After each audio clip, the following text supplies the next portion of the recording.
the government needs more tax revenue to channel, financial assistance and financial aid to the vulnerable and poor. So I believe it's unlikely that corporate and personal taxes will be increased under the current circumstances, especially when, you need businesses to remain solvent.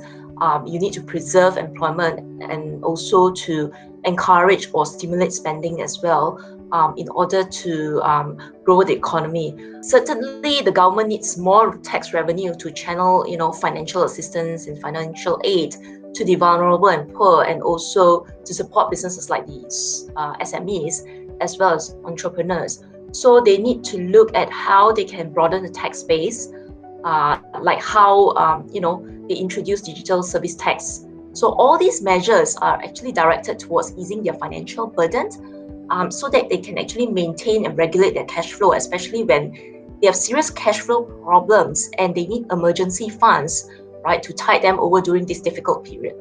The government has actually announced quite a number of goodies for taxpayers, such as tax exemption up to 5,000 ringgit for digital tools like laptops, mobile phones and tablets, provided by employers to employees to support them working from home during this pandemic. For those who have to send their children to childcare centres, they actually get an increase in relief for the fees paid to these childcare centres. So now the tax relief is actually increased from 2,000 ringgit to 3,000 ringgit, and is actually effective from 2020.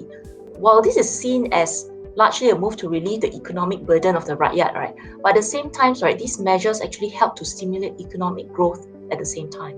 Support will definitely be given first and foremost to those vulnerable groups like in the B40 to prevent them from actually hitting the poverty level.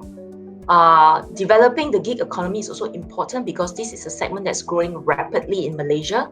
There's approximately 4 million gig workers in the Malaysian workforce, and I think much is still needed to be done to see how we can regulate this economy to support and protect their status and rights within the workforce. Another segment would be the SMEs. They'll probably receive a boost from the government, especially when they need to invest in technology and upskill their workforce in order to remain relevant in the current environment.